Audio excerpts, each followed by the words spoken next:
Are you stuck at home in lockdown? Yeah, I know, we all are. Don't worry, we've got you covered because it's time once again for Live at Night with Pete Ferrero, where whatever happens, happens. Here's your host, Pete Ferrero. They must be like the life of the party. You mad? Okay, here we are back on our records show. It's been a while since we've done one of these, but it's always fun to have the panel here. Joining us this week, a special guest, Elisa Tong is with us. Elisa is an officiant, a wedding officiant, and doing all kinds of awesome things. But you do have a lot going on in regards to that, and I thought these guys would love to hear a little bit about your story and what's happening with you. Because weddings affected everybody that was working in this business during the pandemic. And why don't you tell everybody how you pivoted and where that led you to? Yeah, so she has an OnlyFans. No, I'm just I'm just kidding. I'm actually kind of embarrassed looking at it because that means I know what it is. I just saw a documentary about that. I'm so sorry. Yeah. Well, at the beginning of the pandemic, I was able to still marry people because I'm an ordained minister. So here in Pennsylvania, I was considered an essential worker during our stay-at-home orders. And a lot of my couples who had hired me like the year before to do their weddings had their venues close and cancel on them. And many of them pivoted to still getting married on their day, but in my backyard instead of the venue. And so, I did this past year, I did almost 100 weddings. Wow. 100 couples, most of them here in my backyard. I did a handful out and about at other venues that were outside and that they had done social distancing, safety measures, and all that kind of stuff. But in September, I was on a local news program talking about that pivot to outside, being safe, moving your numbers down from a traditional amount down to 20 or less. And I also mentioned in that news program that I marry brides and grooms, brides and brides, grooms and grooms. And 2 days after I was on the news program, I got a citation for changing the use of my property into a wedding venue, to a personal service wedding venue. And I was ordered to cease and desist performing ceremonies in my backyard. So I was like, oh no, is one of my neighbors upset with me? I know it's been a lot, this year because people didn't have, our courthouses are closed, right? There aren't other options. So yeah, it wasn't any of my neighbors. It was some random person who sent the video in to the Stroud Township zoning office. And I had 30 days to cease and desist and to show them that I had ceased. And so, Elisa, do you think it was somebody who was offended by the bride, groom thing, or do you think it was a competitor? There's no competitor. There are other officiants out there. It could have been other officiant in your market or otherwise who just said, hey, screw this woman, she's getting all the publicity, I'm going to turn her in. I don't think it was another officiant. We really help each other out. In what market are you in? Pennsylvania. Oh, okay. Okay. I asked that. I wrote a blog a number of years ago about the increase in the number of friends that we're seeing doing ceremony officiating. My friend, he just got, and I basically gave the pros and cons. So I didn't bash the concept. I just said, we're seeing it more and more.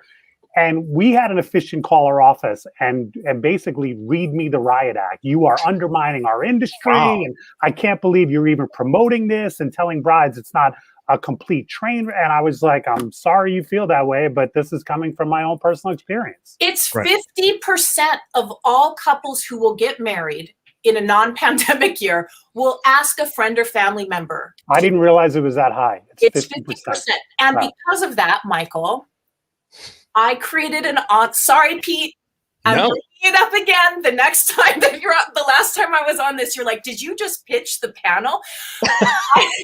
I love when you pitch things. Yeah. I created an online course to teach people my method Smart. for Smart. if they're a friend or a family Michael also, we're Very calling nice. Michael this week. Michael also did that, right? You have a lot of those. friends and an family online members, course. or you have an online course. Not for officiating. I've started officiating about 6 or 7 years ago, but I haven't even done 100 yet in my entire life. So I don't consider myself near an expert like somebody like yourself. So I wouldn't suppose to teach it yet. I do that for emceeing because that I consider myself an expert in. But good for you, Elisa. I think that's a great way to. Hey, you saw a trend and you said I can monetize it. You know. Well, So where, I can't help all those people because Right, I'm busy. So anyway, go on. so where are you now with this? So where is this situation now? You were telling us before we came on, but you know. Yeah, so I had to appeal the cease and desist order, and then after you appeal, you have to go in front of a zoning board for a hearing where they hear all the evidence. So I had to hire a lawyer to do that because I don't really know. Are you trying to get your backyard zoned for weddings? No. Is that your goal? Okay. No, that's not my goal. Okay. I'm trying to say that my backyard ceremony space is not a wedding venue. It's a personal space that I used for ceremony. And I think that ceremony should fall under the First Amendment right of freedom of religion and expression. So I'm not a restaurant. You know, I'm not doing Dinners.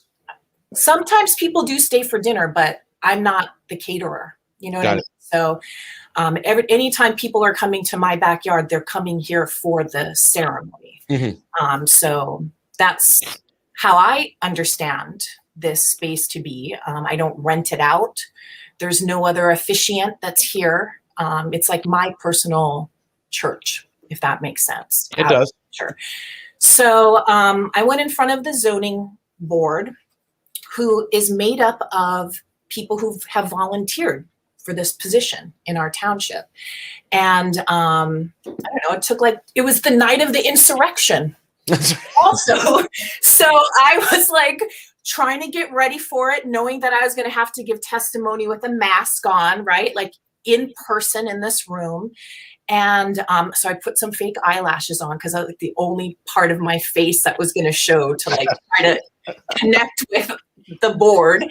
And I'm watching the news, this attack, and it was like really surreal. I called my lawyer to say, hey, is this still going to happen tonight? Are we in a crisis? Do we still have a government? Is this going to happen? Yeah. But yeah, we started the hearing by everyone had to stand and say the Pledge of Allegiance. And Nice. Good stuff. yeah, so we had the hearing, and the only thing that they submitted into evidence was like a 10-second clip from this 3-hour morning news program, right? So this one clip that they showed was the part where I am saying, yes, I'm very busy, and then panning to this styled table that an event furniture company had brought because they were the main subject of this morning show. So like they set up one of their tables in my backyard. And so they panned from me saying, yes, I'm very busy to this table. And then, okay, no need to go on, stop. And I was like, do you have the rest of the segment? They were there for 3 hours that morning, And yeah, they didn't care that there was a pandemic. They didn't care that was like 10 seconds of a larger story about people moving to outdoors, people scaling down, other businesses figuring out how to bring their product to other people's backyards so that they can do their own backyard wedding. And then they said we had a month. They wanted a month to think about it, and then they were going to come and make their decision at their next meeting. And so I had to wait a month to see how they were going to decide. And they decided to side and uphold the citation. So they have another month or so for their lawyer, the lawyer of the zoning board. There was like 3 different lawyers in this room, for him to write up their decision and how they came to their decision based on all of the legal protections that we said applied to us. So I'm very curious. I'm sorry that I don't have more to say now, Peter, but well, I am very curious to know why they don't think that an ordained minister for 9-10 years and a member of the Cherokee Nation. One of the things that I submitted to into evidence was a lifetime permit from the U.S. Fish and Wildlife for eagle feathers to use in religious ceremonies. So I made a case of what I do uniquely as a celebrant and an ordained minister and a member of the Cherokee Nation, and they weren't interested because it wasn't very easily categorized. Sure. Mm-hmm. So she's in some shit there. Chris, you look like you're in some shit too. What's happening with the lighting? What's going on, Chris? Yeah. I came on, you were singing a tearjerker song. What's happening? I'm in the middle of a blackout. What? Are you really? A complete blackout in it's a 3-town-wide blackout up here. But you still have Wi-Fi. I have a generator, and it's powering the whole entire house. So basically, thank God it's like 9 o'clock because everybody here is like in downtime. Everybody's using like their night lights, and I'm just down here in the studio with my little Zoom setup on. So that's pretty much what's going on here right now. And I'm just trying to keep the lights dim so I'm not using the full power of them, right. Conserving. Well, like Tim said, it is kind of appropriate to the theme. You light a couple candles behind you and it'd be perfect. Get the nice white satin sheets. Yeah. Wow. Speaking of the theme, Chris and I were really wanting to do that. What you kind of based it on. This whole thing came about because Mike posted something on Facebook.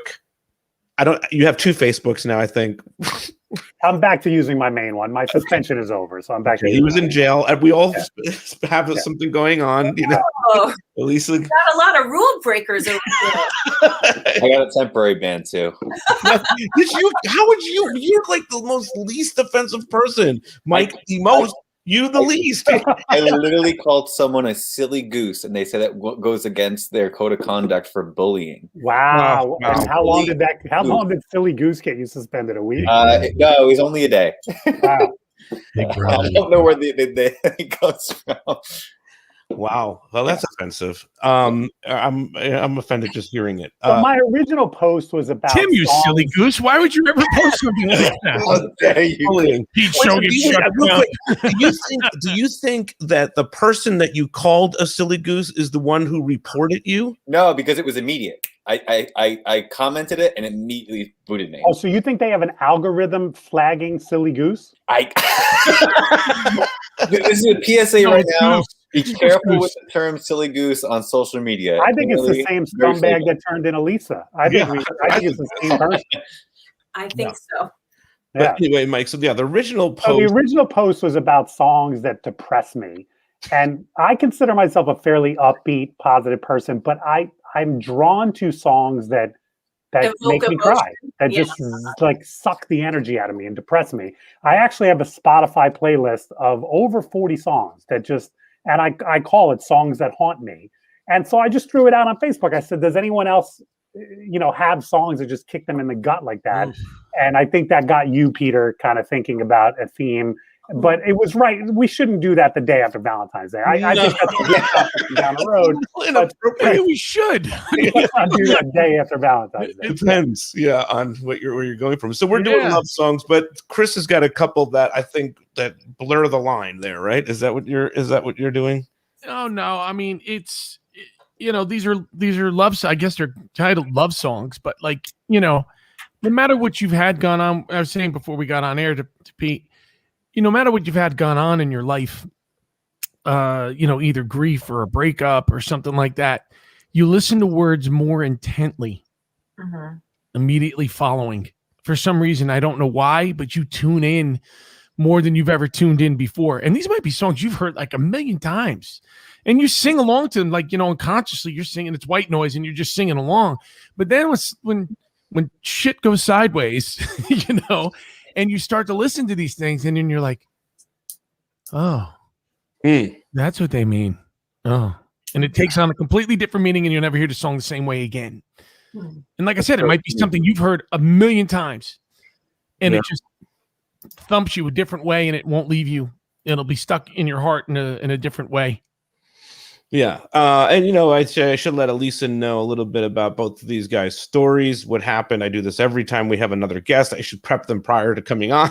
Yes, prep to be with me and Mike.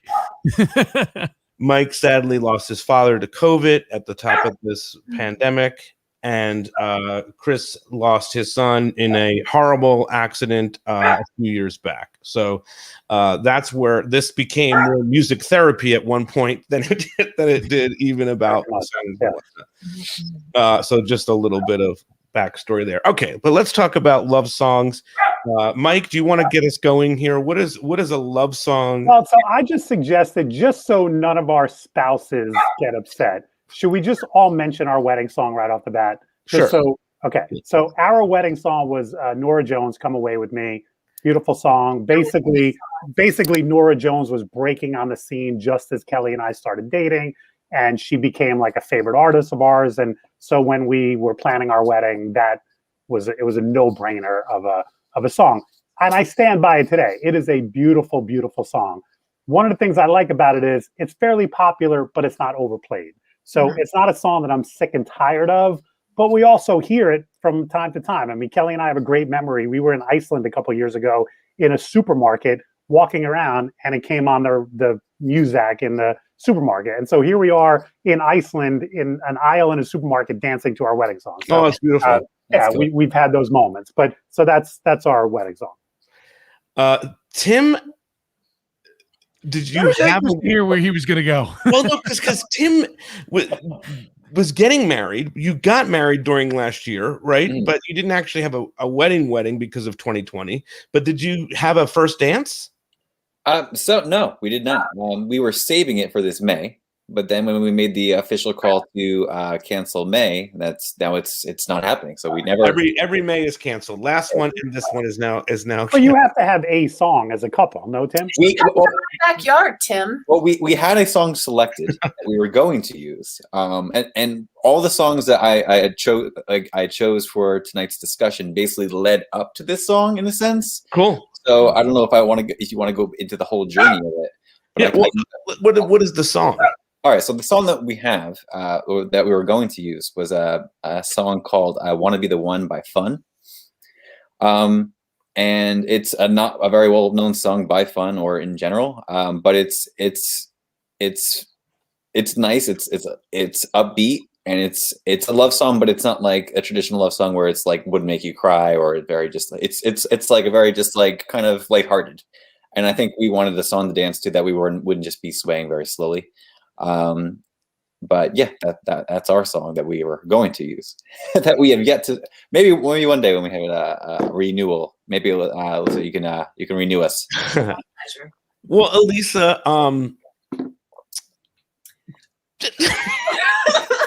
did you have a wedding? I'm the only single person in this. You are single. I did open up my Valentine's gift this weekend, which was my brand new fancy back scratcher. So we don't have a song yet. You and the back scratcher do not. Elisa, I called a good friend of mine on Friday, and I said he's single.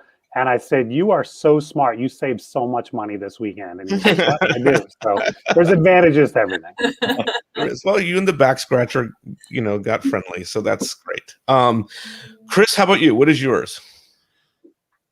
Just like Mike, Norah Jones is, is a fairly popular artist. And it's a song that Come Away With Me is a song that it was popular, but you don't hear it a lot. Mm-hmm.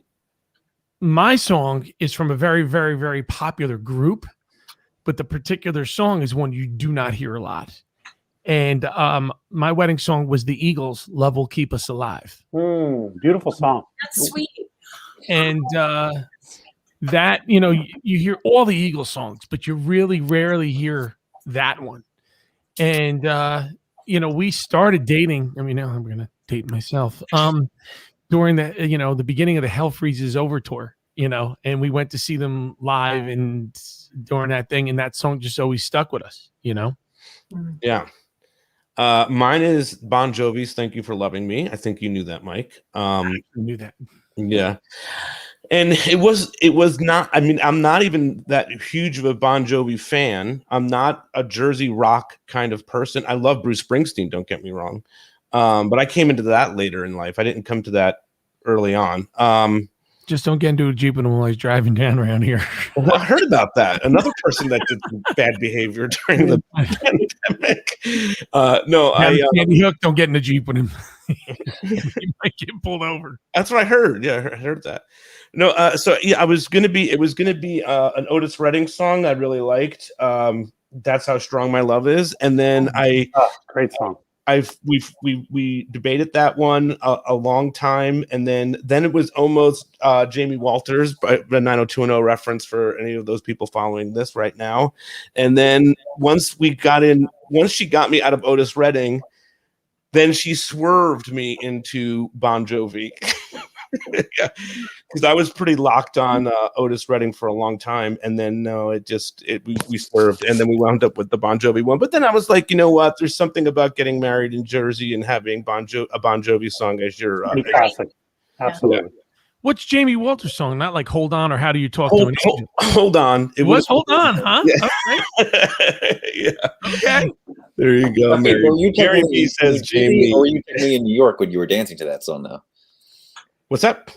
Now, technically, were you in New York or New Jersey when you were dancing to your first? I got married on a yacht that cruised over New York City. Is what you're referring to? It was in New Jersey. It would have been in New Jersey. Yeah, that's right. And Tim knows somebody who was at my wedding.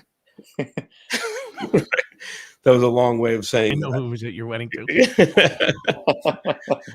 All right. So, what other love songs? I mean, look, Valentine's Day was yesterday. Elisa, how about you get us started on this? Were there songs that are important or love songs to you somewhere in your life? It doesn't have to be yesterday. Yeah, I was thinking when you invited me to join, I was thinking, what is a song that I remember being as a young girl growing up in Hawaii, which was very much R&B influenced on the radio. And I am 44 years old, so that's same. Sorry. Yeah. No, so it's a somehow, Peter, you look every day of it, and Elisa, you look about 10 years younger. So.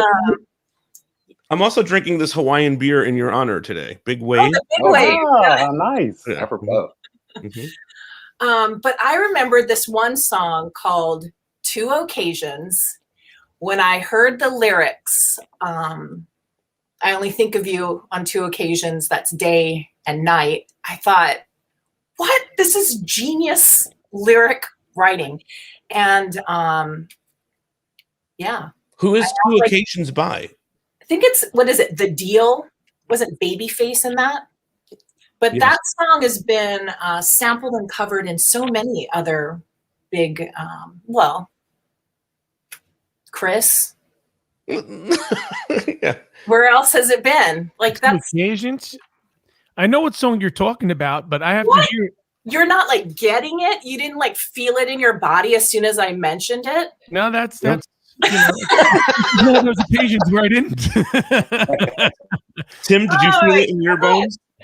Oh man. Set Tim up there. Yeah. No, Mike, do you know that song? I'm not familiar with it. I'm sorry. This must have been a Hawaii song. You stumped us. It must have been big in Hawaii. This song? Well, you know this song? It goes, because every time I close my eyes, he is, I Mary. think of you. No matter what the season is, I still love you with all my heart. And I want to be with you wherever you. Well, I started a little bit too high on this one.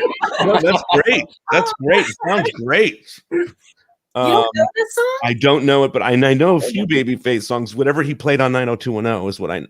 I have to say, I'm a sucker for the 90s slow jams, the R&B.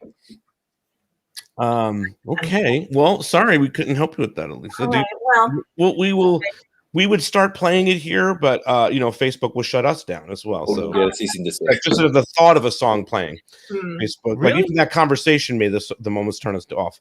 So I'm interested to hear what other people's kind of first realization. Wow, that's an amazing love song. Even if you okay, now you've opened the conversation. Oh, first love song. Yeah, this is what I love about this show. Okay, do you have a first love song? That probably threw you for a loop, Chris. Ooh, Yeah. first. Tim, do you have a first love song? I'm trying to think of a good first. All my stuff is very current because I'm relating all the ones I picked to my current relationship. And only you're not going to have another one after. So the current. Right, Mine are classic, but I can't really reach back and say, listen, I grew up on 70s, FM radio, and that's all they played was nothing but love songs, man.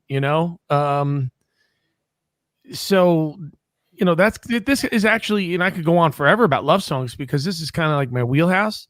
So I kind of like picked like a good handful of tunes here. I mean, that run the gamut, All right. Well, what you got? What do you got? Oh, by the way, I set this up on purpose. I was playing it with Pete too before. So. Oh boy. Okay.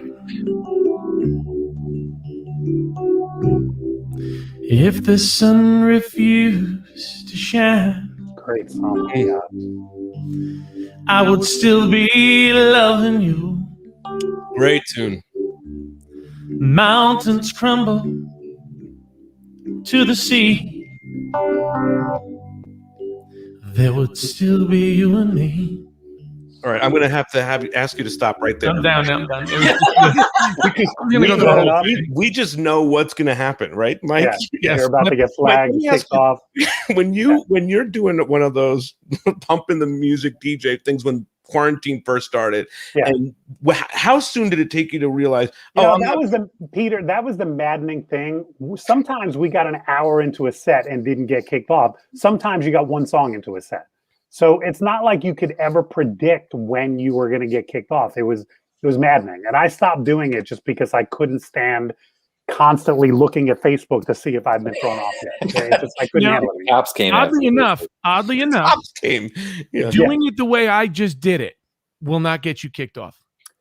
Well, playing, but Chris, if you are record. true enough to the original, then it will.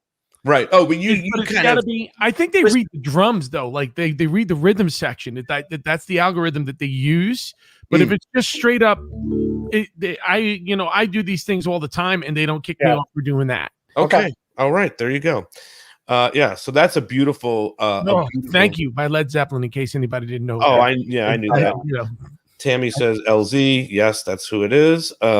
Twitch has the right to play covers, not recordings, but covers, which you've learned, Mike, and you've done some stuff there. Yeah, we were doing some stuff. We were live streaming the Twitch for a while, but I realized there were times where there were 4 people on, and my mom was one of them, and I just was like, as much as I love my mom, I'm not going through all this tiring work and what was your viewership on Facebook? Was it much bigger? Much bigger because I've got a lot of connect. But I mean, I'm sure most of them.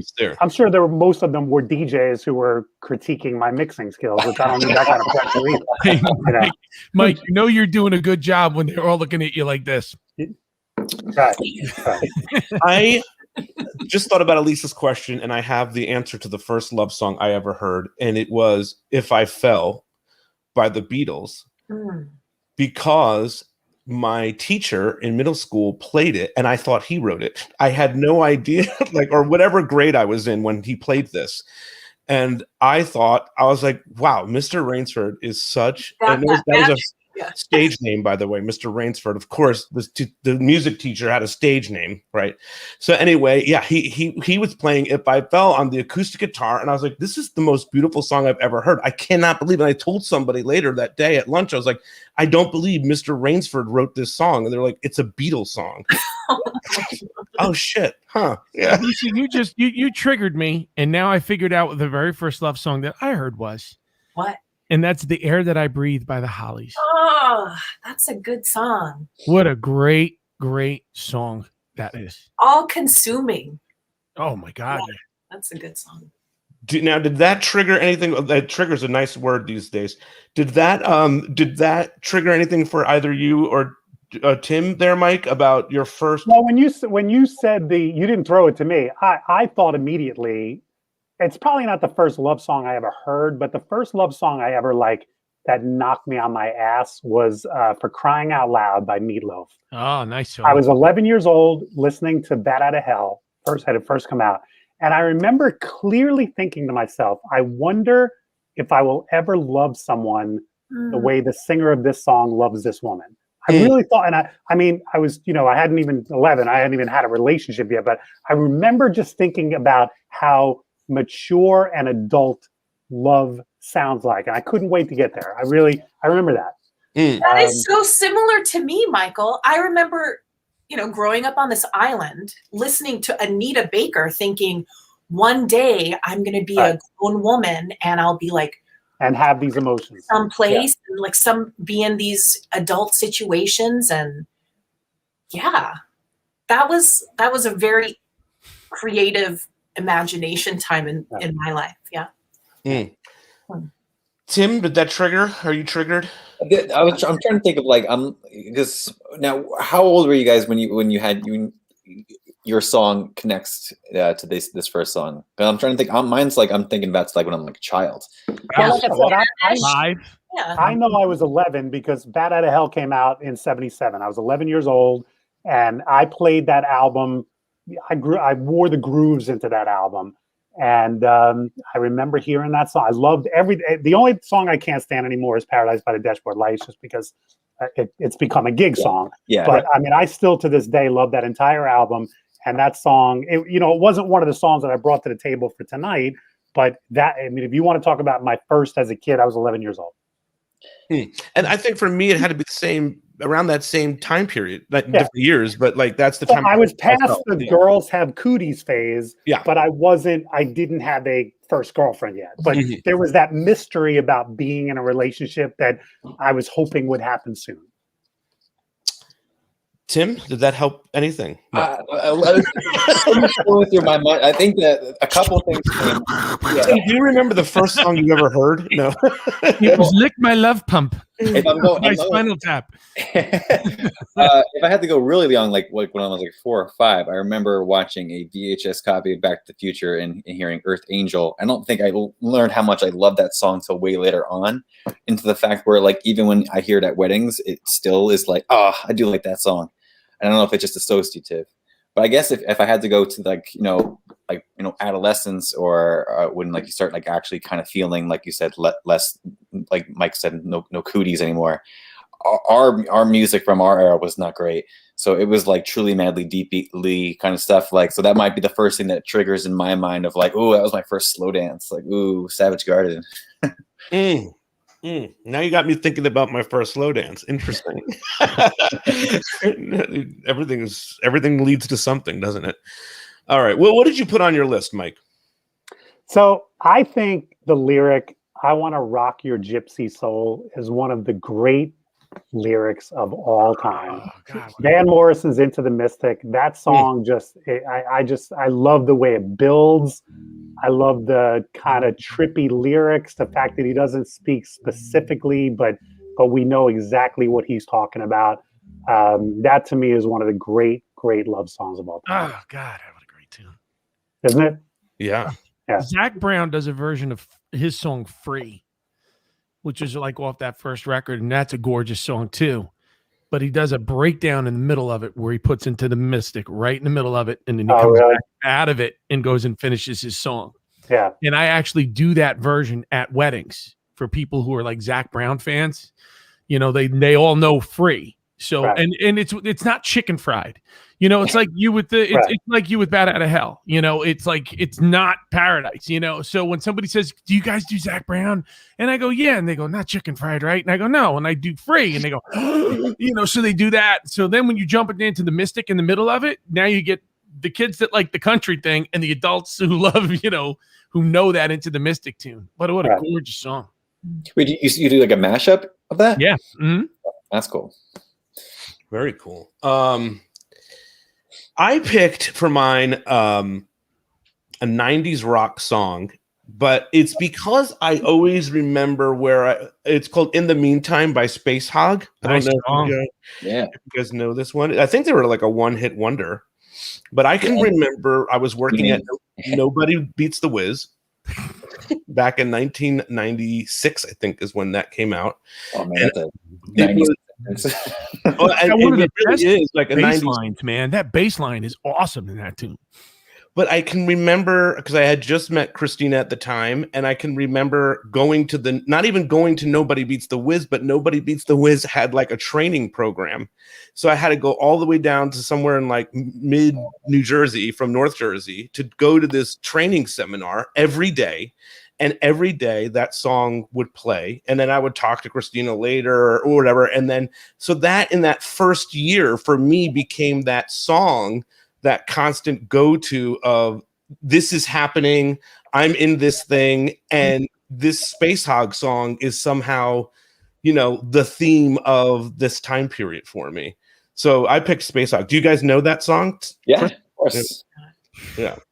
To me, when somebody asks me a song of the 90s, that defines the 90s for me. Whenever I hear that thing open up, I hear the beginning where it's like this, the British phone ringing, and then that bass line hits. I'm like, this it brings me right, like you said, right back to 1996.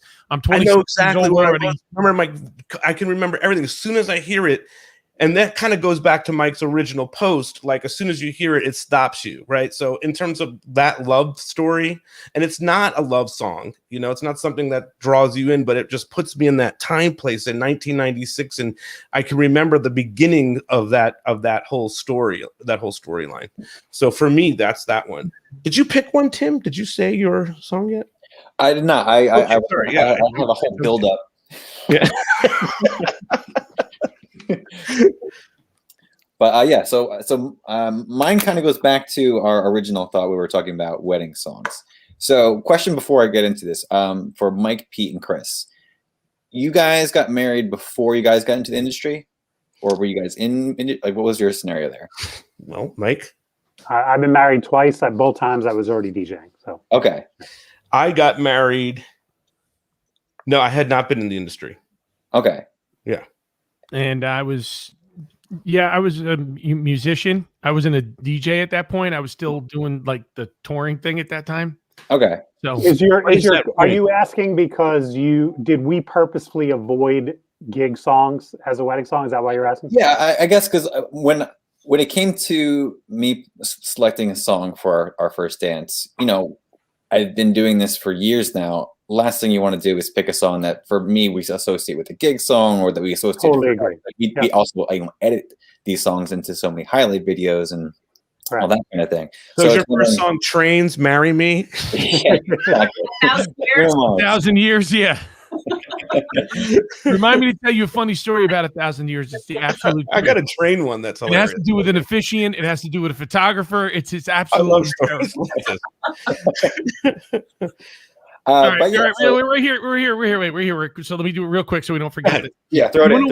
Doing a wedding, and their song to come in for the bride to come down the aisle was not 1,000 years. Oh, okay. So, we usually play music as people are coming to sit in the room and wait for everything. So I got the mix going, and I said, you know what? I'll just throw this into the mix. As soon as the mix went, the officiant stood up. The photographers looked back. They said, "You didn't tell me." And I said, "This is not the song today." Oh, okay. You're just playing Canon in D just because. You know what it is? It's like I got a crate that's just got all my ceremony music in it. So I'm like playing all them, just dragging and dropping as people are coming to sit. And I go, yeah, well, we're not playing this today. So I'll just drag and drop it as we're waiting for everything to get going. And as soon as you hear boom, boom, boom, da-da-dum, everybody's looking for the bride. That's not the song today. Oh, that's great. That's awesome. Go ahead, Tim. So I was obviously trying to avoid any song that had any association to any of that stuff, which is tough because there's every song's been used in that sense. So when I started dating Sarah, I got this little thing, a little USB drive, and I put a song every time something important happened in our relationship. I put that song on USB. So I figured by the end we'd go through and we'd find one that we'd like.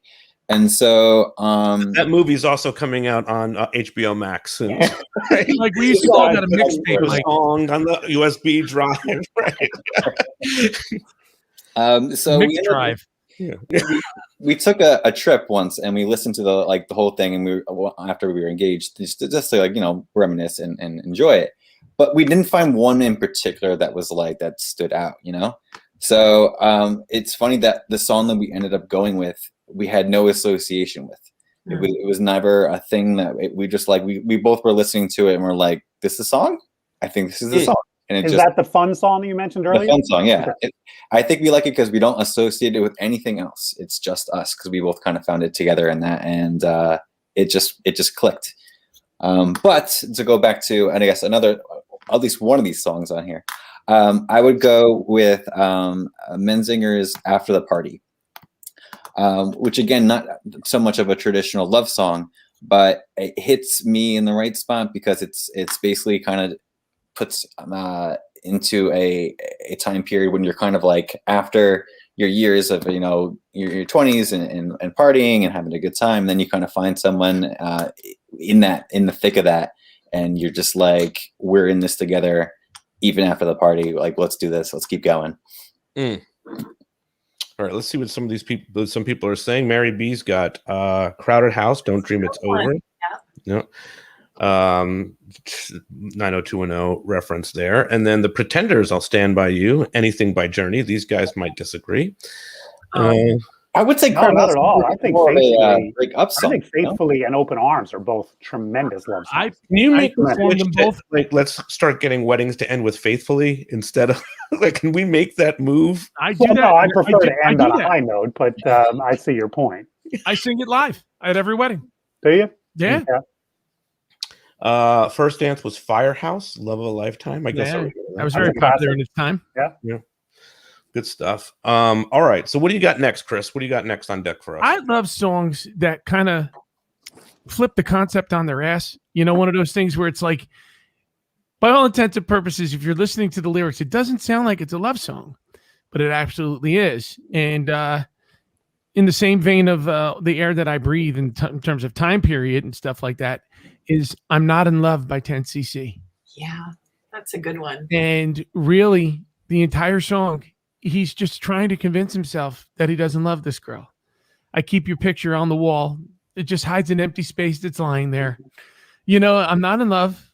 Yeah, and really, he's just... Isn't that sort of a breakup song? I mean, isn't the whole point that they're not together? No. Oh, okay. I have to go back and listen to that he's song basically telling at least the way I'm listening to it is, she's sitting there and saying, "You love me." And he's going, "No, I'm not in love." But what's my picture doing on the wall? Well, I keep your picture on the wall. It just hides a nasty stain that's lying there. And you wait a long time for me. You wait a long time for me. And he's just basically saying without saying he does love her. He just won't admit it, And it's not to mention, everybody listens to music differently. Mm-hmm. Okay. Some people don't like one of the songs that when you first came on with me, Pete, that's going to be another one of my songs, but there's people who hate that song in particular, but I love the record. Like there's good songs and there's good records. You know what I'm saying? And sometimes the two just can't come together. I'm Not in Love is one of those songs. It's like, and if you ever get a chance to go on YouTube to see how that song got made, That's interesting all in itself, because each one, you're talking about the 70s, the tech, they invented the tech. Godley and Cream invented the tech to have that, all of that, all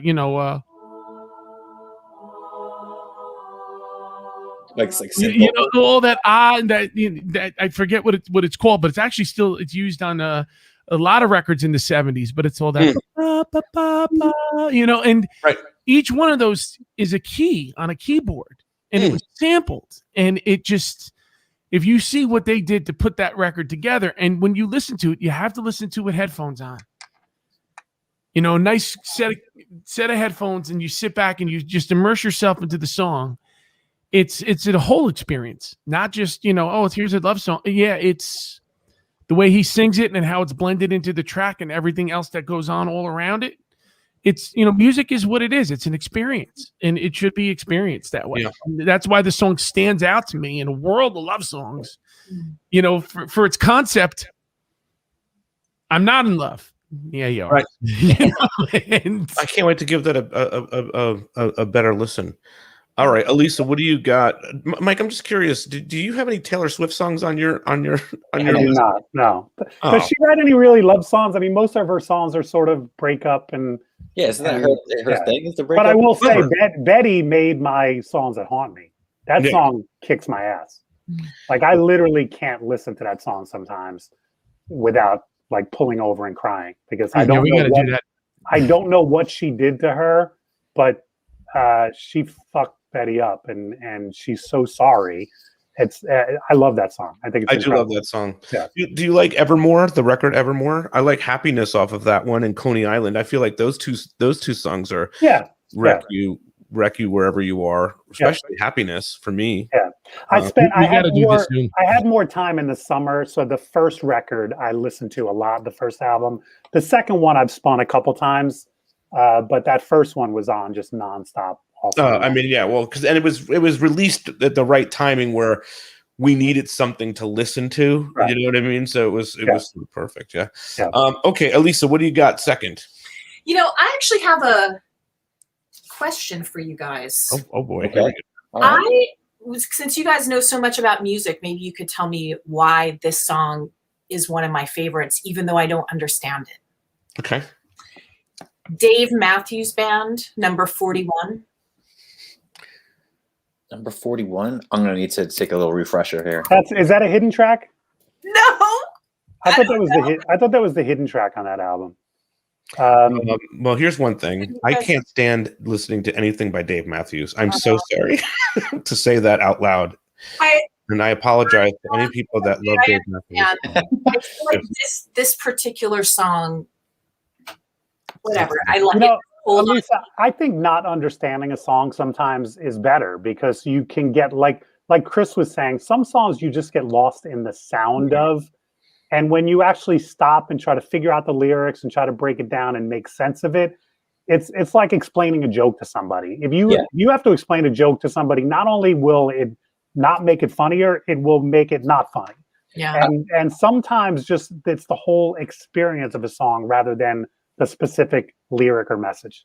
I agree, and pretty much every song that I like it's more of just the guttural feeling of it, and I think the best way to explain how that works to someone who doesn't play music or doesn't read it and whatnot is go on YouTube and type in a song and change the key. So say like if you listen to like R.E.M's "Losing My Religion" in a major key, it becomes like the happiest song in the world. And then you realize if music has an innate way of making you feel a certain way, good, bad, or indifferent or otherwise. And if you just check that out, you can completely change the way you look at songs. Cool. I'm going to do that, Tim. One of the songs that hits me like that is "Colder Weather" by Zach Brown. I don't have the experience that he's had. I've never had the experience that he's having.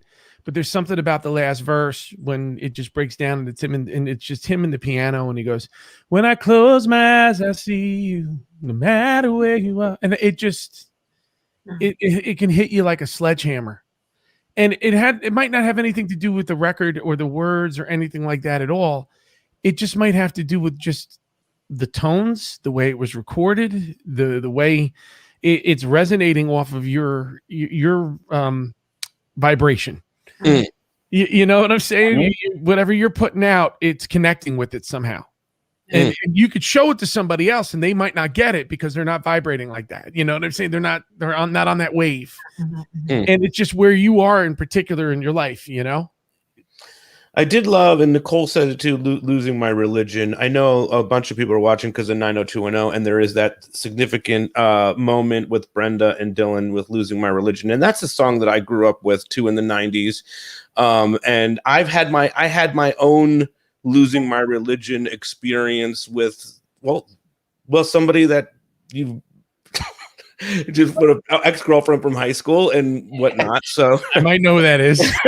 But anyway, you know, and so then to see it, and that's what I think I loved about 90210 so much, that it reflected what we were all going through with the music that was around in that time period. So it's definitely something that I experienced not only from watching the show, but also just like personally as well.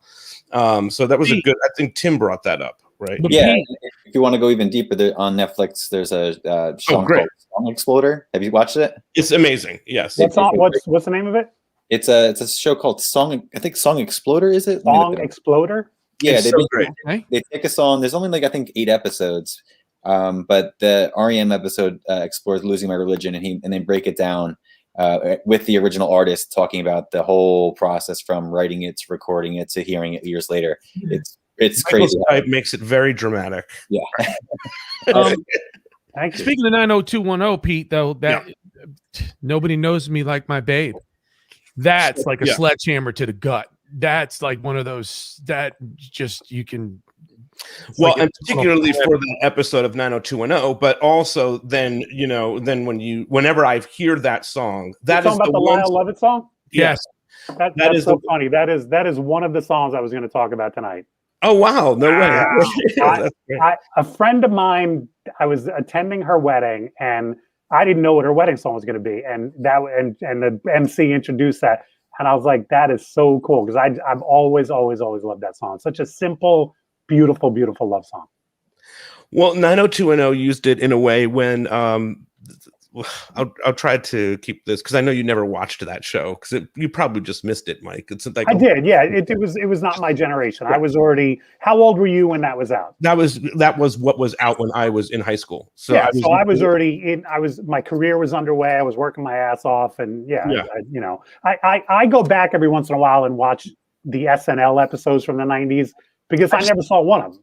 I loved SNL, but for the 90s, I was pretty much building my business and working, my career. So that was the decade that I kind of missed. And I've never seen. I've been watching all of those over the last couple of nights. They pulled all the musical performances, so that really. Sometimes, the 1 hour recap. Sometimes they don't put the musical performances, and that's disappointing because I'm as interested in that as I am in some of the skits from back then. Yeah, I was on Peacock last night, and I was like, oh my God, all these SNLs, like I guess they've been on there forever. I just found them and I'm so stoked. So I started going through and trying to find all the Stones performances and blah, blah, blah, blah. Like I've started then I started going categorizing what I wanted to watch first. And then I started watching it and the musical performances. If they do include it, it's only one song. And some of them, they don't include it at all. Yeah, I think it's disappointing. It's so frustrating. Yeah. They had the Stones in 78 and I was good with that. So I watched that twice. I got over it. So in 90210, they use that Dylan wife dies. He marries this girl. She dies in a horrible situation. It's a horrible shooting. It's a whole. You'd have to know what the horrible hit gone wrong. I was about to get into it, Pete. Thanks for ruining horrible hit gone wrong. And Dylan, that's the song after she dies. That's the song that they played, that Lyle Lovett song. Wow. And so I've shared this, I don't know, recently, but I went to a Lyle Lovett concert. And the person asked me, he said, would you go to this Lyle Lovett concert? And I was like, I'm not really interested. The only Lyle Lovett's song I know is this song from 90210. He's like, well, my wife's coming and she's a huge 90210 fan, so he's definitely going to play it. I was like, okay, all right, so that's fine. I'll go. So we go. Lyle Lovett does not play that song. You know what I mean? I sat through an entire, because I don't even know what it was. You know, so you didn't love it when you went to see Lyle. No.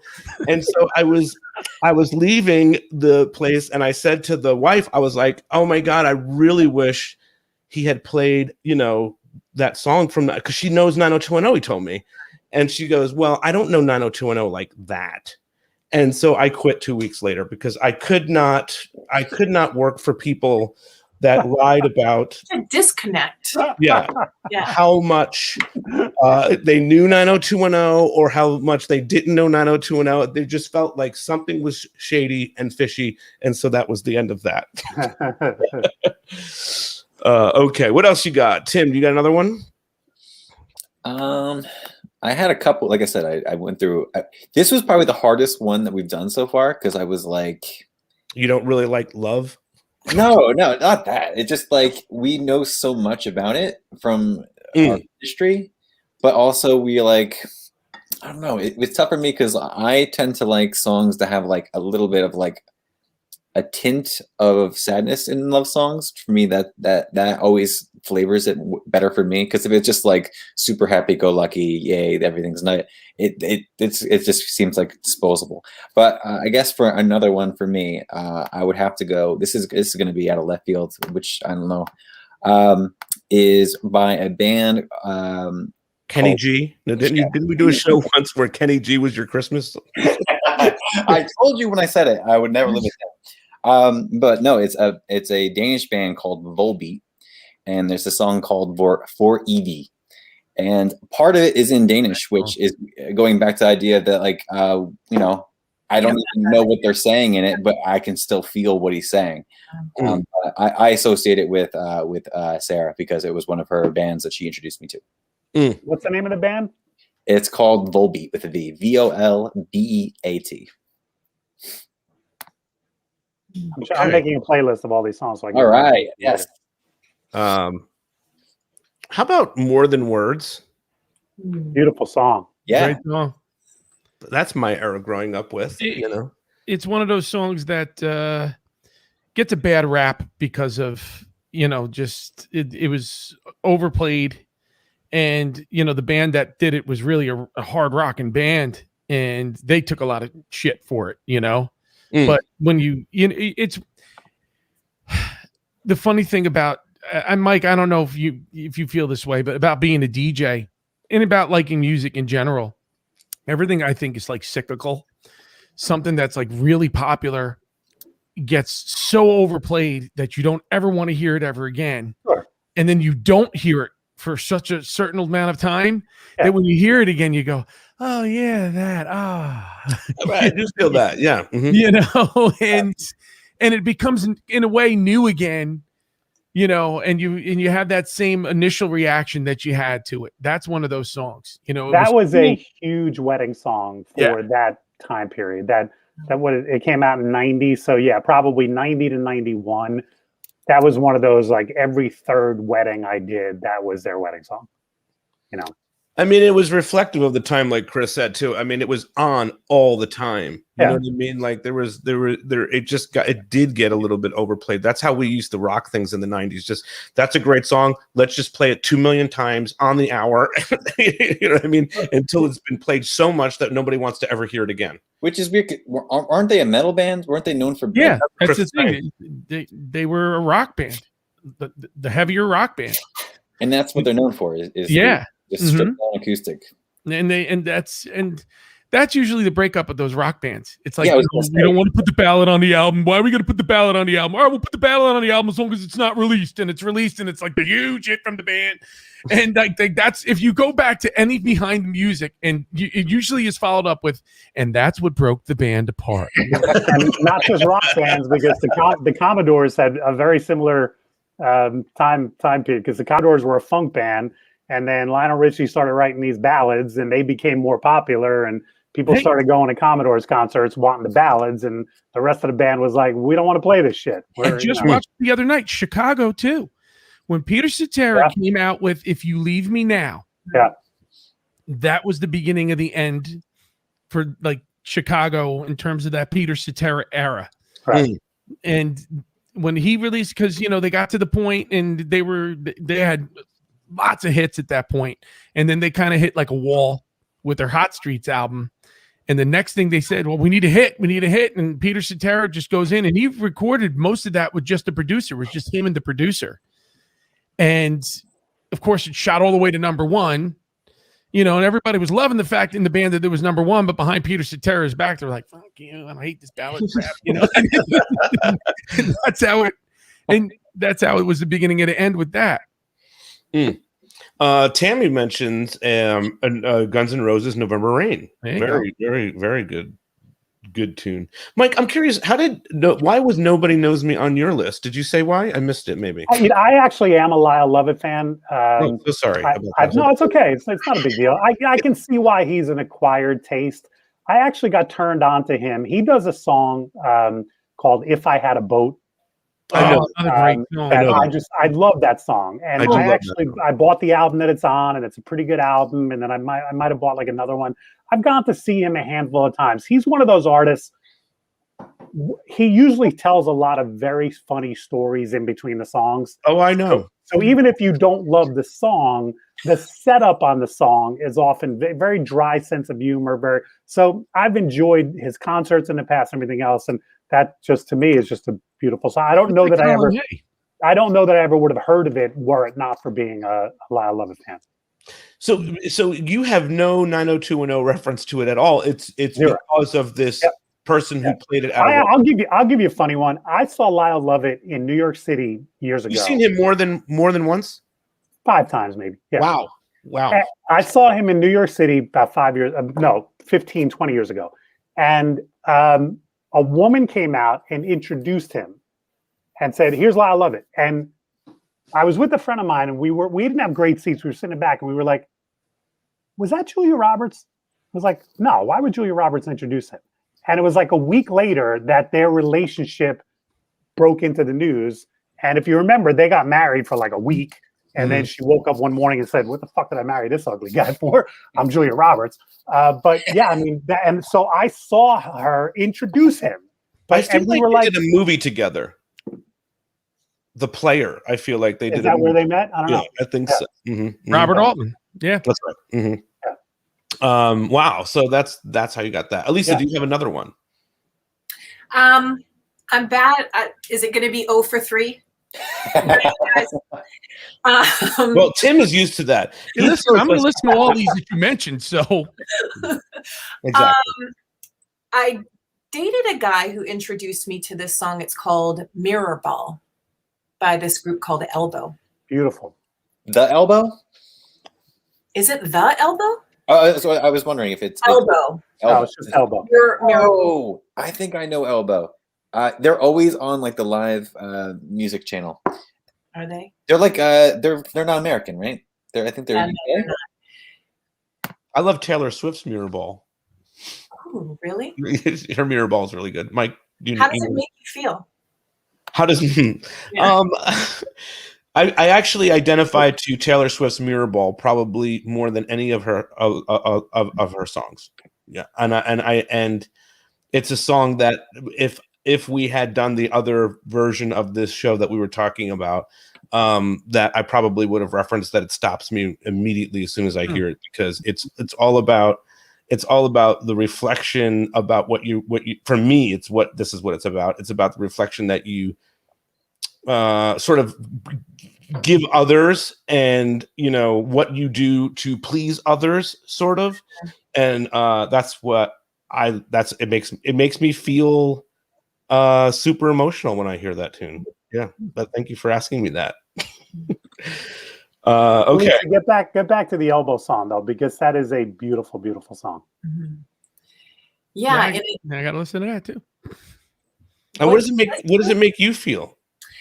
It makes me feel like how I imagined I would get to feel one day when I was grown up and in love, with all of your senses heightened, and the sky is more blue, and the sirens of a city sound like violins that are playing for you, and make the moon your mirror ball. And what's the line that I love of it so much? I'm going to tell you the line I love from it, but I want you to say is it the first. same one?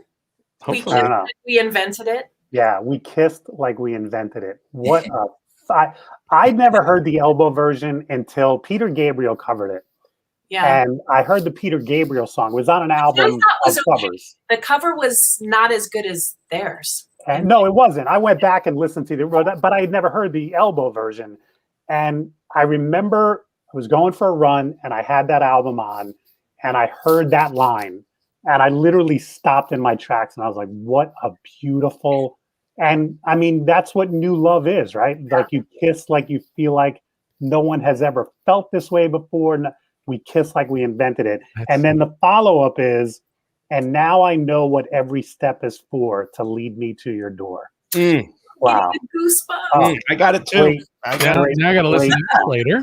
Yeah.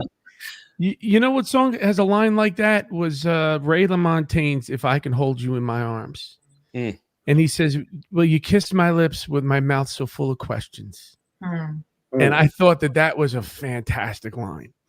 Just like it was close, you know, like what you just heard. So it just reminded me that triggered me with that. We're all getting triggered. Yes. What is on your list, Mike? So I'm a big Sting fan, which is probably one of the reasons why this makes my list. But Fields of Gold, I think, is such a beautiful, beautiful song. One of the things I love about it, when I read a book, I always like a flawed protagonist. I like somebody who isn't perfect, but you still root for him. And he has a line in that song where he says, I never made promises lightly, and there have been some that I broke. So he's even admitting I'm not a perfect man. And he wrote that song, I mean, after he had left his first wife, and that was another Trudy song. So he's saying, look, I haven't been perfect. I haven't been a great man, but I love that song. It's a beautiful, gorgeous, beautiful love song. Gorgeous tune. Yeah. What about you, Chris? Anything else? What else you got? Oh, this is one that both knocks me off of my feet, and I think is one of the greatest love songs ever written, and that's "God Only Knows" by the Beach Boys. You know, it took on a different meaning after I lost my son, and I've actually recorded a version with my friend Lauren, and we did a pentatonics version of it, where it was just all our voices, and it just, you know, to me, the song. I may not always love you, but as long as stars above you, you know, you'll never need to doubt it. I'll make you so sure about it. You know, Chris, it's funny you mentioned that you do like a love song with a little hint of pain or doubt in it. I love that song, but I hate that opening line. And there are times that's a fairly popular parents dance song. Mm-hmm. And I will tell clients, because I've had clients say to me, look, I want to dance with my mom to that song, and I'll talk over that line. But by their request, I'll keep talking, and as an MC, you should never do that. But I mask that one line, because after that, I think the song is perfect. But I may not always love you is not exactly a great message for mother son. It's kind of sarcastic. I may not always love you, but as long as there's stars above you, you know what I'm saying? It's kind of saying, you know, yeah, I may not always, you know, I won't love you as long as the sun's not shining. You know what I'm saying? Right. It doesn't make sense the way it's written, but I kind of get what he meant. Yes. I don't know. I think it makes sense in some ways, you know, because there's times when you can probably feel in a relationship, I don't always love you. Right. I'm really pissed right now, or I'm really upset about this. You know? Yeah. I'll give you just off the list, but another example of that, maybe more blatant. The Rod Stewart song, You're in My Heart, is a beautiful, beautiful song, but there's a line in it. There have been, there have been many affairs and many times I thought to leave. So I've actually edited that song and taken that out because I've had some people want to use that as a wedding song. And they've said to me, can you? And I go, yeah, I've taken that out. Yeah, I just edited a wedding video where someone used that in their vows, and they were just quoting the song. And then when they got to the part, there have been many affairs, she had to turn to the crowd. They're having it. He's also singing about the soccer team too. What's that? He's also singing about his soccer team too. Is that right? Yeah. So what is he saying? He's liked other soccer teams along the way? It's you're towards the end of it where he's singing "You're United" and he's singing about playing soccer. Look it up. Like I mean, listen, the chorus, "You're in my heart, you're in my soul, well, you'll be Tim, my breath should I go." Tim, you're gonna like this It's a question. gorgeous song. Okay. With that being said, the song "Run Around Sue," which is about a woman who runs around with every guy in town, seems to open up every wedding that I've been to, the reception.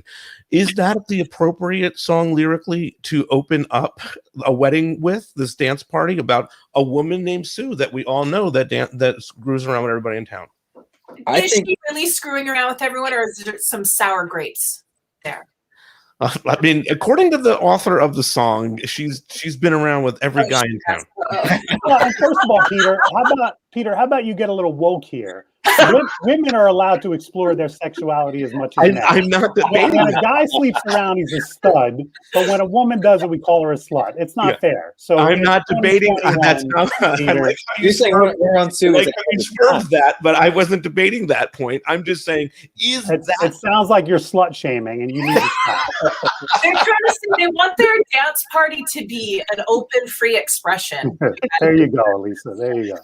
Well, I've had some girls, of course, named Sue who said they didn't want it played, Okay. obviously, but for the most part, it's really about the jitterbug, so it's either that or in the mood to get that jitterbug out of the way, Yeah, I think it's something everyone can have fun and be silly and dance to, and it crosses generations. It always fascinates me when that starts to play and I see everybody. You've nailed it, because everybody does come to the dance floor immediately and starts dancing to this song. And I'll watch people twisting, and I'm like, what are we saying about Run About Sue? This is what that is, Pete. That's like, it's we're at weddings every weekend, right? So we have time to sit and analyze this crap.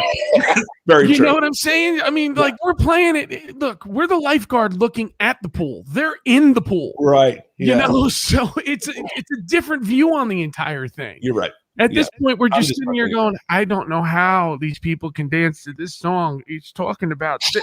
But then again, it's not about the lyrics. It's about the jitterbug, and totally. Now, what about our, Tim, myself, and Mike and Chris each have a favorite band that is like we're very loyal to, and I'm sure you have that too, Elisa. Is there a favorite love song of those bands? Tim's is Green Day. Absolutely. I was going through, and one of them came up, and it would be "Viva La Gloria." Green Day doesn't really have too many just flat out love songs. They've had a couple more so recently, just as they've matured. But "Viva La Gloria" is fun in the sense that it starts off nice and light, and it's got some power to it, but then it just breaks from acoustic into just a full out mosh pit song, and it keeps the power, and it builds at the end with like these crash cymbals that just hit like boom. It's basically just like I'm in love. Like it's the most powerful ending that a Green Day song probably has. Mike, I'm interested in your choice because there's several you can go with here. Yeah, there's a million. I'm a big Prince fan, Elisa, and I mean, listen, most of his love songs are also celebration of sexuality, because he really was more about, and it makes sense because knowing his personal life, he never really had one long-term relationship in his life. He went from girlfriend to girlfriend to, even his 2 marriages were short-lived. And so he doesn't necessarily, I don't know that he lived a life of commitment and things like that. But the song "Forever in My Life," which is off of the Sign of the Times album, is probably his most, nice, if you will, romantic song. And Tim, it kind of reminds me of the song that you mentioned earlier, "After the Party," because the opening line is, "There comes a time in every man's life when he gets tired of fooling around, juggling hearts in its re-ring circus someday, blah, blah, blah." And he's talking about, "I've done all that. Now it's time to settle down." And you'll probably find this funny, given that JFK Jr., that was his wedding song. So it was kind of he picked that song, and it was kind of appropriate because that was his message too, as well. But yeah, I mean, out of all the quote unquote love songs, most of Prince's love songs are more about, erotic. I want to say exactly, but Right. but that is Forever in My Life is probably his most straightforward just love song. Now, Elisa, do you have a favorite band like that? That's your Based on the face she made when you were saying that, I'm going to say no. No. Okay. All right. So you're. Let me, Lisa. Whenever somebody says no to me like that, here's a question: if I could give you front row tickets to any concert, assuming COVID, assuming concerts are happening, past or present, what would you take? I don't know. The last concert that I saw was Sergio Mendes, and Okay. yeah, right before COVID. So Would you go see him again, or would you take another? I brought my dad. I like bossa nova. I don't know. I like all types of music. The first person who I just thought was an exceptional singer growing up for me was Whitney Houston. And 2 weekends ago, I was listening to her, all of her stuff on shuffle, and while I was painting, and I heard this live version of her singing "The Greatest Love of All" at Radio City Hall, and it made me cry at the end. It reminded me of the power of live performance. We've been with it for over a year, and just also her life. I'm sure that as an artist, she had to sing that song so many times, and maybe she didn't feel it, after a while. But this particular version, she sang it differently, and it seemed real, and it entered my heart that time. So I don't know. Like I would have loved to have seen Whitney Houston. I think that's a great answer. Yeah, That's and I would have perfect. loved to as That's well. perfect. Yeah. A lot of that stuff, it was recorded for the time. Mhm. I'm sure that if these guys, who stands out like that to me is Richard Marx. Yes. Richard Marx was a phenomenal songwriter. He had phenomenal songs, but if you go to listen to his records today, you go 80 song with the drum can sounding snare and it's like 80 song. And then he did this acoustic record, like some in the early aughts of his 80s, of all his 80s hits. And they took on it. They were great songs. They were horrible records. Yeah. They were great records for their time, but they didn't age well. And, that's what you were like. The Greatest Love of All was one of those songs that was just, when you hear it, it's like, that's part of the reason why it was made fun of sort of in Coming to America, because it just sounded like that cheesy 80s anthem. But then you get to a concert where she might have been doing it later in her career, and she had a whole orchestra behind her, and they rearranged it. Yep. And they rearranged it to make it sound like a completely different record. Still a gorgeous song. But now it's done in such a way where it's like, here's the actual emotion of this thing. There's good songs. They always will handle, they'll always stand up. But, if a record is made for its time, some of the early Dennis DeYoung stuff I love. Like, if you listen to the record that he did after Styx, the song was called Desert Moon. That song still holds up beautifully. You listen to the rest of that record, I can't. It's just too 80s. Sounds and stuff. Chris, let me ask you this. I mean, you obviously play a lot of covers, and I'm sure sometimes you go more towards the end of playing them straight, and then others you put your own kind of flavor on. Yes. Is there any song that you play in particular that you completely put a huge new spin on that you think has become very successful in that sense? What a great question. Actually did it last night at a gig. And I love this particular song. If I can get to this thing. You had a gig last night? Yes, I did.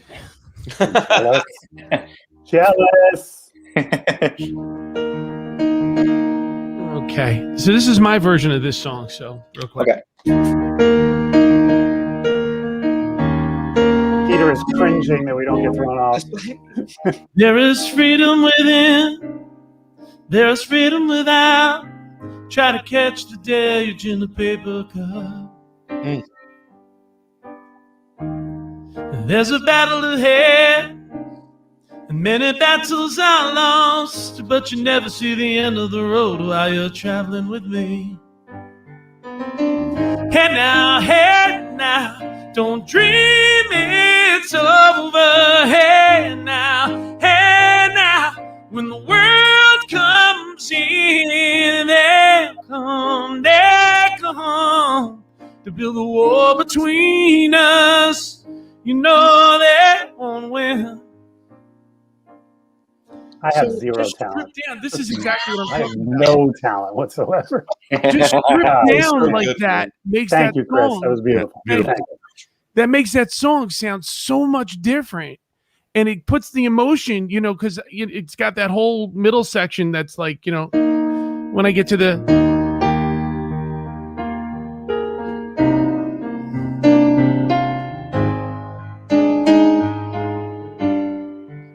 That's cool. Yeah. The whole organ part? Yeah. And then Yeah, I you bring love it back in, and it's like.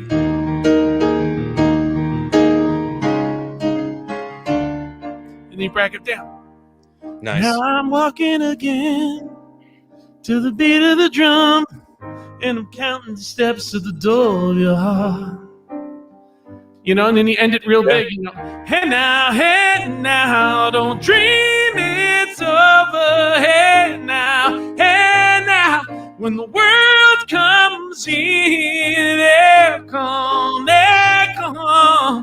to build a war between us. You know they won't win. The ending is the most beautiful part. And don't let them win.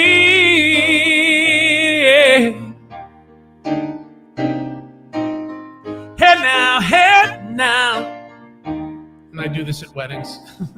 Hey now,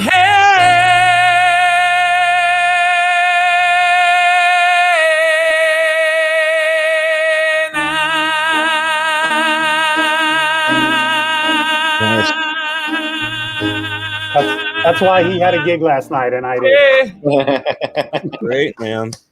All right, Mike, you're up next. It's a song everybody knows and loves, but if you just change that arrangement just a little bit, it takes on a whole new life.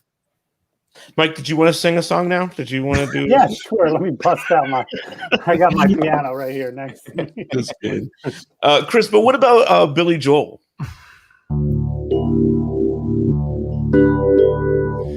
Everybody says that this is. We're definitely getting kicked off. We're not. Let me ask now. Yeah. That was no for no. Is that how you want to end the show, Peter? That's why you ended with me. I know that's why you ended with me. Pete, what's your favorite? If we're gonna get kicked off with you with this one. Well, the Stones, obviously, the Rolling Stones are obviously my favorite band, but it's hard to really pick a love ballad by the Stones because they don't really have them. I Got the Blues. I love, from Sticky Fingers a lot. Out of Tears. That's the one I was gonna say, actually. Oh no shit! Yeah, that's the one I was gonna. That's a great song. I was gonna say it, but I was gonna say like I love the 70s stuff, but like the one that I identify probably the most was because I obviously grew up in late to the game with the Stones. So 1994, I graduated high school. 1994, that record Voodoo Lounge came out. So that was like a record I was listening to. So it was classic rock, but it was new rock for me because I just happened to be that's the band I was listening to. And that's probably the one. I mean, I'm sorry, I missed the beginning. What song? Out of Tears. Okay. By the Stones, but from Voodoo Lounge. Yeah, I think it's just heart-wrenching. It's beautiful. It's so well done. And it's about, I think everybody can relate to it. So that's the one I would have probably picked, Out of Tears by the Stones, for sure. I think I'm a big Stones fan, not nearly as big as Peter, but I think the song that they're probably their, to me, love song or intimate song is Shine a Light. Shine a Light. I was going to say that, or even Loving Cup from that same record. Both of those. Yeah. Somebody must have been in love when they were making that record. Yeah, Exile. Yeah, for sure. Yeah, it must have been Mick. That's all Mick. Yeah. When I said Just the Way You Are, I mean, people are like, really, Billy Joel, Just the Way You Are? That was like his thing. And that's again another one of those scenarios where it's a great song. I mean, he originally put it on piano. He originally went. I actually have a demo of it where he was trying it on the piano, and he goes, "Nah, this ain't working." And that's when they found the actually out of phase one. But didn't he write that song for his first wife and then leave her like a year later for Christy Brinkley? So Pretty much. To me, that kind of undermines the message of that song. It was actually 3 years. And then he's like, "Whoa, wait a minute." Well, Pete, why don't I sing the words that I sang when we got on? Yeah, that's right. Yeah. You did. I took the good times. I'll take the bad times. She got the house. She got the car.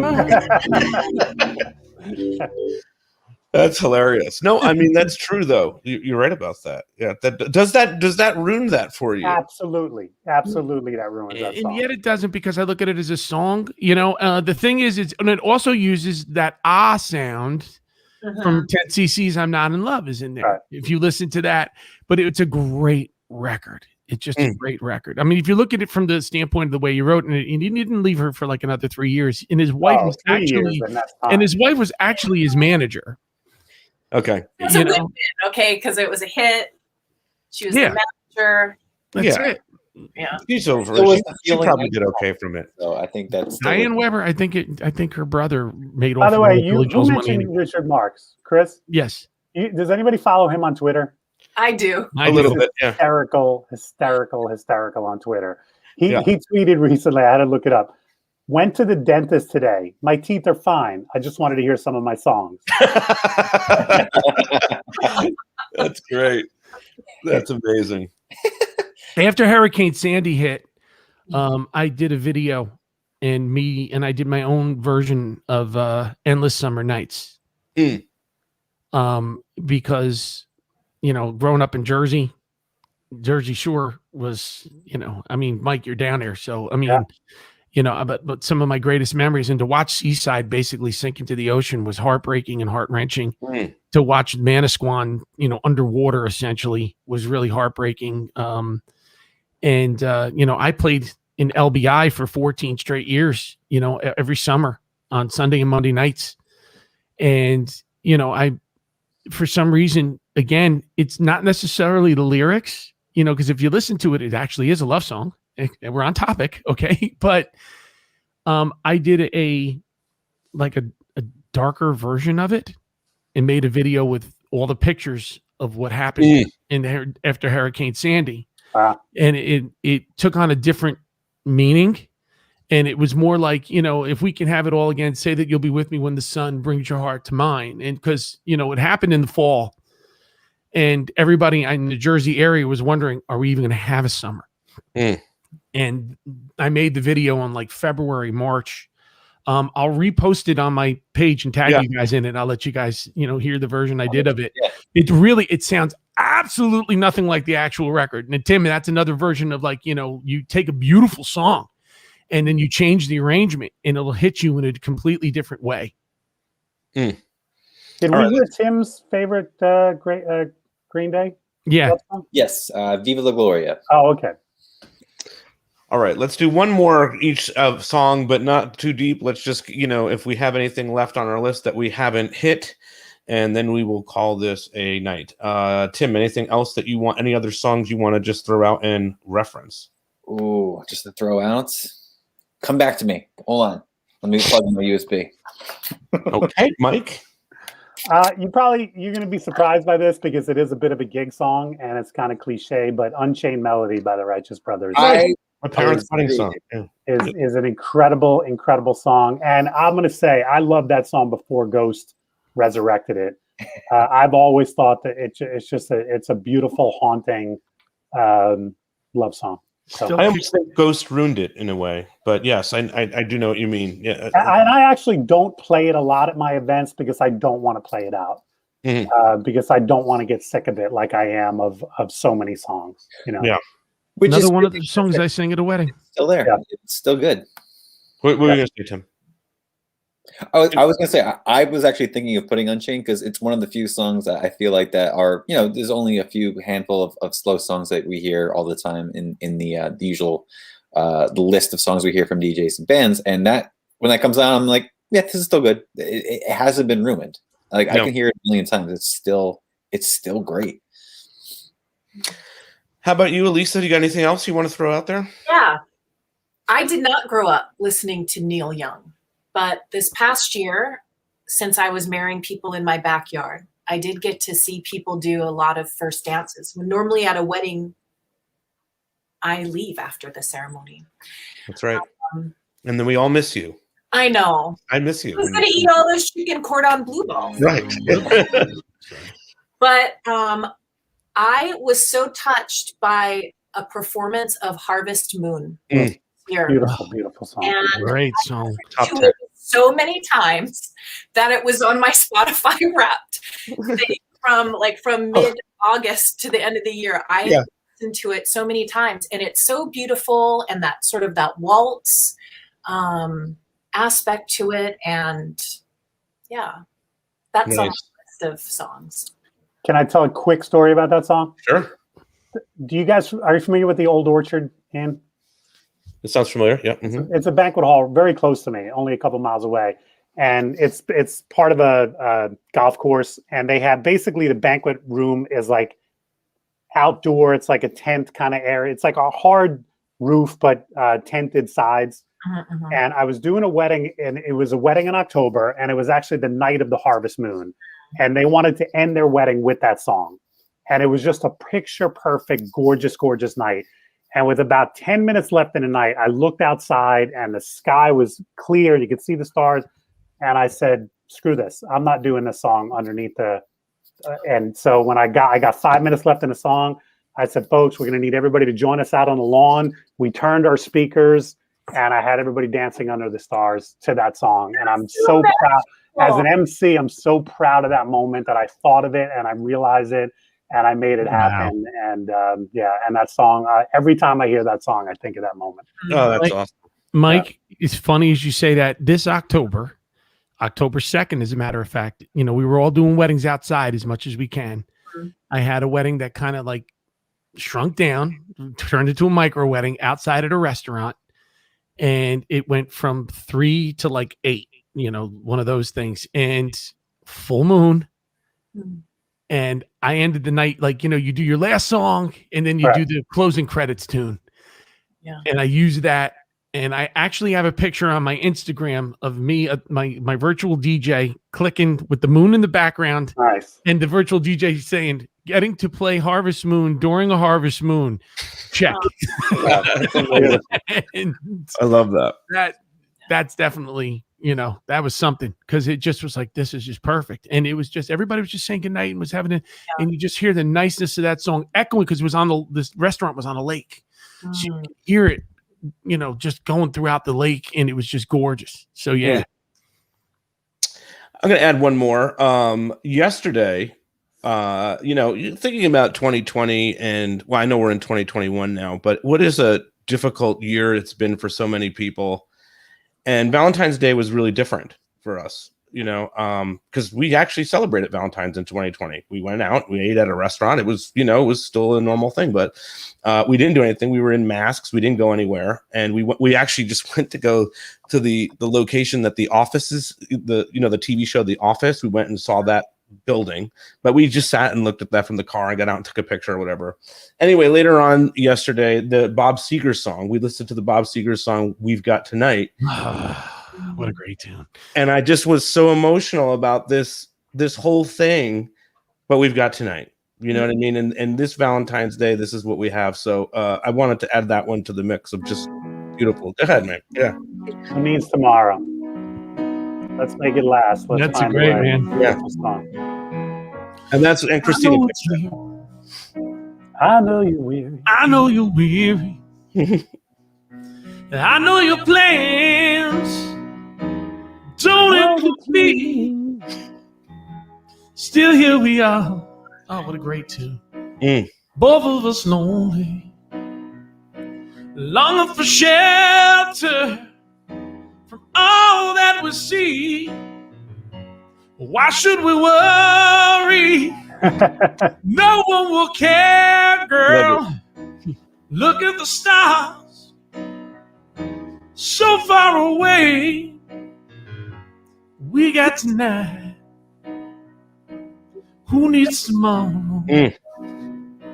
We got tonight, babe. Why don't you stay? What a great Beautiful. Is that 70s? Yes. It's so funny that the music from that era had a lot of that. And I guess that had to do with probably pre-AIDS, where, you know, like I always think of the Stephen Stills song, "If you can't be with the one you love, love the one you're with," you know, which is, you know, kind of it goes back to kind of free love and like prior to where one night affair could kill you. So, you know what I mean? But that's sort of Bob Seger saying the same thing. Like, yeah, who cares about tomorrow? But let's we got tonight. You're picking these types of songs. The you know, you're saying the last one that I pick is another great love song ever written, man. How Deep Is Your Love by the Beatles. That song is just another masterpiece, man. It's just gorgeous record. It's another one. Put your headphones on and just sit back and listen to that thick sound of the wall sound that the Bee Gees created with their voices. You know, Robin and Barry, they took a page out of the Beatles handbook and they sang in unison and created their own voice from two voices. And that's how you get, you know, that type of sound. It's just a gorgeous record. Phil says, making special moments for bride and grooms, even during difficult times, is our passion and desire. What's up, Phil? Yeah, very true. All right, guys. I think we kind of wrapped this one up. What do you think? Was there anything else that anybody wanted to add? Tim, you got one? Tim, you're on mute. Tim, you're muted. Okay. All right. What I was gonna say is, I was looking through my list. I could explain every single one on the list, but you're just gonna be like, that doesn't even make sense to me. So I'll just leave it as it is. Are you saying that you want to go through your whole USB drive with us? I mean, that's a whole other episode. That's I think. A whole episode. That's how many terabytes is that? But I mean, on that note about USB drives, obviously, when I was in the 90s, it was a mixtape. Yes. I made mixtapes. I bet you made a very good mixtape. Oh, thank you. Yeah, I did, and I made mixtapes, and I think I did a phenomenal job. The little notes. I did. Yeah, I did. Mike, what was your mixtape? Was it a mixtape? Yeah. I'm not that old, Peter. Yes, I come from the mixtape track. Tape, cassette tapes. Yeah. Yeah, as a matter of fact, the high school that I went to, we had this kind of unofficial cassette exchange program where if you bought an album, you would record it on a cassette, make at least one copy, and bring it to school and exchange it. What's up? There we go. And that's how I got turned on to Prince. I'm pretty sure it's the Go-Go's album that I had bought and made a copy of. And I went to school the next day and said, "Hey, anybody got anything new?" And somebody handed me a cassette, and all it said on it was "Dirty Mind." And I didn't even know if "Dirty Mind" was the name of the artist or I didn't know. And I listened to that album on the way home and was completely blown away. And but yeah, I don't know. I mean, I'm sure I finally would have found out who Prince was, but yeah, cassettes were so big back in the early 80s that we used to just, if you bought an album, you copied it on cassette. Now let me see, Tim, what is your mixtape? I guess now it's a mixed playlist. Is that what people do? This is a little slightly off topic, but we were talking about mixtapes, so I had to bring it up. I recently cleared out my parents' basement and went through what I wanted, what I didn't want, kind of thing. And I came across one of my old mixtapes here, which you can see first song is Basket Case right on there. So nice. Was that your go-to first song with all mixtapes? Was that in the set list? There was a lot of Green Day. Let's put it that way. The funny thing is, there was that movie High Fidelity, where basically John Cusack basically gives you instructions on how to make the perfect mixtape. Right. My mixtape always ended with "Moonlight Mile" by the Stones. Nice. I always knew how to pull the heartstrings.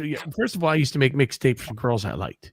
Right. So I'd always find out what bands they liked, and I'd always get my musical dig in, of like, "You Should Be With Me," and I'd find that song that would say it without saying it, Right. Listen, I like that song you put on the tape. What do you mean by that? Just keep listening to the tape. He's like, did you bury it in the mix though? Oh yeah, it's right there. We all did that. Listen, there's a process to this. To a This good this is the purpose of this whole mixtape. Is this particular subliminal messaging? What are you kidding me? I love it. All right, cool guys. This was a lot of fun. Let's do this again sometime when we talk about what was the other topic that we wanted to talk about, Mike? Songs that stop you in your tracks. Songs that stop. Oh yeah, I mean, I think we should do. Let's get a week or two away from Valentine's Day. Yes. And let's do the topic of songs that, I don't know, what do you want to call it? Make you cry, kick your ass. Songs that stop you in your tracks. Yeah. Whatever reason. But in a like to me, it's more in a sad one because I have plenty of songs that stop me in my tracks that anger me or motivate me or pump me up. But I think specifically just depress you, make you sad. Sure. Okay, I'm down with that. It's going to be a 4-hour show. They make you want to sit in everybody. They make you want to sit in a dark room like Chris is right now. Yes. Just a word out there to everybody who's listening and might want to tune into that show. We will make sure that you hide the razor blades and any slip nooses.